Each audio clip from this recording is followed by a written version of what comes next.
નમસ્કાર. News of Gandhinagar daily headlines today.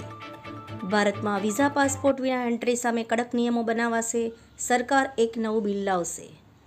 વલસાડમાં ticket વિના પ્રવાસ કરતા યુવાનને ટીસીએ ચાલુ ટ્રેનમાંથી ધક્કો મારી દીધો, ગંભીર રીતે ઇજાગ્રસ્ત.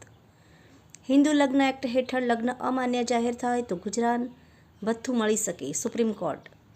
અમદાવાદમાં રાજપુરના 400 વર્ષ પ્રાચીન ચિંતામણી પાર્શ્વનાથ જિનાલયની પ્રતિમાઓનું સ્થળાંતર. મારા રહેતા ભાજપ કેવી રીતે સરકાર બનાવી લેશે? દિલ્હી ચૂંટણી બાદ લાલુ યાદવનું રિએક્શન વાયરલ. સાબરકાંઠામાં શિક્ષક બન્યો હેવાન, 10મા ધોરણની સગીરાને ગેસ્ટ હાઉસમાં લઈ જઈ આચર્યું દુષ્કર્મ. મહાકુંભથી પાછા જતા શ્રદ્ધાળુઓને નડ્યો અકસ્માત, 4 વાહનો વચ્ચે ટક્કર, 2ના મોત અને ઘાયલ. તંત્રી લેખ. એક દિવસની રેકોર્ડ લિક્વિડિટી બેન્કિંગ સિસ્ટમમાં ₹2,50,000 કરોડ ઠલવાયા. આવકવેરા ધારાની કલમોમાં સુધારો કરવાની સંપૂર્ણ સત્તા સીબીડીસીને હસ્તક. કઈ સુંદરીએ રાજુ રદ્દીને બી માય વેલેન્ટેડ કહ્યું. જાણવા જેવું, વાંચવા જેવું લેખ ભરત વૈષ્ણવ. પંજાબમાં હારશે તો આપનું ભવિષ્ય જોખમમાં મુકાશે. દિગ્ગજ રાજકીય નિષ્ણાતની ભવિષ્યવાણી.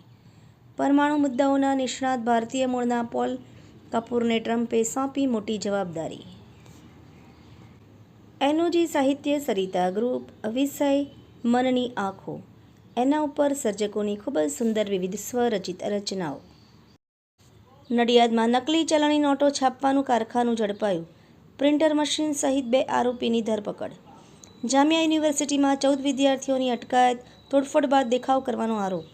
ખાખી વર્દી પહેરી ભાજપના જ કામ કરવા હોય તો સ્થાનિક ચૂંટણી વચ્ચે કોંગ્રેસી દિગ્ગજનો પડકાર. પ્રધાનમંત્રી નરેન્દ્ર મોદી 2 દિવસના અમેરિકા પ્રવાસ દરમિયાન અનેક મુદ્દે ચર્ચા કરશે.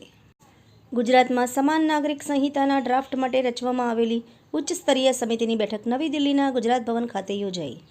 નિસર્ગ સન્ડે સાયન્સ ક્લબના વિદ્યાર્થીએ રિજિયોનલ સાયન્સ સેન્ટર પાટણની મુલાકાત લીધી. નિરમા યુનિવર્સિટીના પ્રોફેસર ડોક્ટર આરતી સુંદરરાજનને વિજ્ઞાન અને રોગ પ્રતિકારક વિજ્ઞાનમાં યોગદાન માટે ભારતીય ઇમ્યુનોલોજી સોસાયટી દ્વારા માન્યતા મળી. મહાકુંભમાં ગુજરાત પેવેલિયનમાં 2235 ગુજરાતી યાત્રિકોએ મેળવ્યો ઉતારો. શ્રી મારુ કંસારા સોની સોલંકી કલવાણી પરિવાર દ્વારા મોટી વિરાણી મધ્યે શ્રી ભવાની માતાજીની પુનઃ પધરામણી કરવામાં આવી. આભાર મિત્રો. મીનાક્ષી રાવલ, ગાંધીનગર. ન્યૂઝ ઓફ ગાંધીનગર દૈનિક જન ફરિયાદ ન્યૂઝ.